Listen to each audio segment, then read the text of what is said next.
नमस्ते बच्चों, आप सभी का स्वागत है। आज हम नया पाठ, अगला पाठ 15 सजीवों की जीवन प्रक्रियाएं ये शुरू करने जा रहे हैं। इसमें हम पढ़ेंगे वनस्पतियों में परिवहन। अब सबसे पहले थोड़ा सा याद कीजिए कि पिछले साल आपने पाचन संस्थान पढ़ा था, श्वसन संस्थान पढ़ा था। तो पाचन संस्थान और श्वसन संस्थान, इनका कार्य कैसे चलता है। पाचन संस्थान में जो है, जो हम भोजन ग्रहण करते हैं उसको जो है पूरा जो है पाचन किया जाता है और घुलनशील पदार्थ तैयार होते हैं।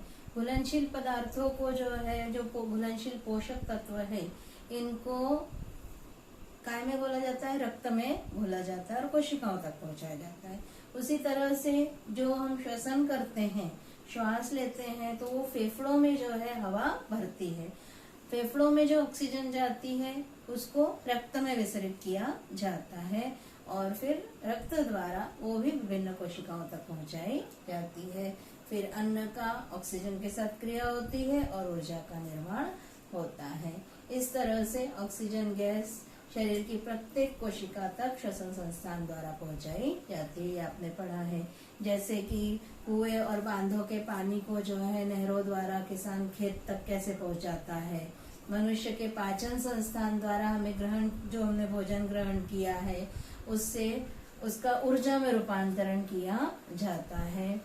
ऊर्जा के द्वारा जो है हम इसी ऊर्जा का उपयोग करके विभिन्न कार्य करते हैं। अब परिवहन मतलब क्या। परिवहन क्रिया द्वारा जो है एक भाग से जो संश्लेषित पदार्थ है या अवशोषित किए गए पदार्थ है, उनको शरीर के दूसरे भाग तक पहुंचाना, वो क्या कहलाता है, परिवहन कहलाता है। अब हम देखेंगे वनस्पतियों में परिवहन क्या है। अब यहाँ पर दो प्रश्न है कि हम फल और सब्जियां क्यों खाते हैं। क्या वनस्पतियों को भी हमारी तरह खनिजों की आवश्यकता होती है। तो हम फल और सब्जियां क्यों खाते हैं, क्योंकि फल और सब्जियों के द्वारा हमें खनिज लवण मिलते हैं और जीवन सत्व प्राप्त होते हैं। और वनस्पतियों को भी हमारी तरह जो है खनिजों की आवश्यकता होती है। नाइट्रोजन है, फास्फोरस है, मैंगनीज है, पोटेशियम है, ये सब जो है वनस्पतियों की वृद्धि के लिए भी आवश्यक होते हैं।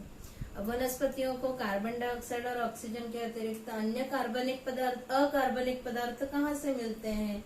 वनस्पतियों को अन्य अकार्बनिक पदार्थ जमीन से प्राप्त होते हैं। अब वनस्पतियों में परिवहन, अधिकांश प्राणी जो है, बहुसंख्य प्राणी हलचल करते रहते हैं, तो इसलिए उनको ऊर्जा की ज्यादा आवश्यकता होती है। लेकिन वनस्पतियां क्या होती है, एक जगह स्थिर रहती हैं और उनके शरीर में वनस्पतियों के शरीर में बहुत सारी मृत कोशिकाएं भी पाई जाती हैं, जिसके कारण प्राणियों की तुलना में वनस्पतियों को कम ऊर्जा की आवश्यकता होती है। वनस्पतियों को nitrogen, phosphorus, magnesium, manganese, sodium, ये सारे अकार्बनिक पदार्थों की आवश्यकता होती है। इन पदार्थों को वनस्पतियां कहाँ से प्राप्त करती हैं। सबसे नजदीकी समृद्ध स्रोत क्या है, जमीन है, मिट्टी से जो है ये प्राप्त करती है। वनस्पतियों की जड़ें कहाँ पाई जाती है, मिट्टी में पाई जाती है। ये जड़ें जमीन से पानी को अवशोषित करती हैं और इस पानी को अवशोषित करके इसके साथ, पानी के साथ उसमें घुले हुए लवण भी होते हैं और उनका परिवहन वनस्पति के विभिन्न जो है विशेष प्रकार के ऊतकों के द्वारा वनस्पति के विभिन्न कोशिकाओं तक पहुंचाए जाते हैं। अब ये विशेष ऊतक कौन से होते हैं, संवहनी ऊतक कहते हैं इन्हें। वनस्पतियों में दो प्रकार के संवहनी ऊतक होते हैं, एक होते हैं जल वाहिनी और दूसरे होते हैं रस वाहिनी। जल वाहिनी क्या काम करती है, पानी का संवहन, पानी का परिवहन करने का कार्य करती है। और रस वाहिनी जो होती है, जो पत्तियों द्वारा वनस्पतियों में भोजन तैयार किया जाता है, उस भोजन को जो है वनस्पति के विभिन्न भागों तक पहुंचाने का कार्य करती है। इस प्रकार जल वाहिनी और रस वाहिनी ये वनस्पति में पाए जाने वाले संवहनी ऊतक होते हैं। इसके बाद हम देखेंगे वनस्पतियों में पानी का वहन कैसे होता है। चलिए चित्र द्वारा देखते हैं। वनस्पतियों में बच्चों पानी का वहन जो होता है वह मूलीय दाब द्वारा होता है। मूलीय दाब मतलब रूट प्रेशर। जो जड़ें होती हैं उसमें जो दाब निर्मित होता है उसके कारण वनस्पतियों में पानी का वहन होता है। इसके लिए एक प्रयोग दिखाया गया है। इसमें गुलमेहंदी या रजनीगंधा जैसी कोई छोटी वनस्पति इसको जड़ सहित उखाड़ लें और इसकी जड़ों को स्वच्छ धो ले और जैसे ये देखिए आकृति में दिखाया गया है उसके अनुसार सेफ्रेनिन या इओसिन इसके रंजक द्रव मिलाकर पानी में रख दें। 2-3 घंटों के पश्चात वनस्पतियों के तनों और पत्तियों की शिराओं का आप अगर निरीक्षण करते हैं तो क्या दिखाई दे रहा है। देखिए चित्र में दिखाई दे रहा है लाल रंग की शिराएं दिखाई दे रही हैं, तने में भी लाल रंग दिखाई दे रहा है। इओसिन का रंग कैसा होता है, लाल होता है, जिसके कारण हमें ये मालूम पड़ता है कि ये पानी अवशोषित करके जो है जड़ों द्वारा पानी अवशोषित किया गया है और वनस्पतियों की पत्ती तक पहुंचाया गया है ना। तो इससे ये मालूम पड़ रहा है कि पानी का वहन वनस्पतियों में होता है।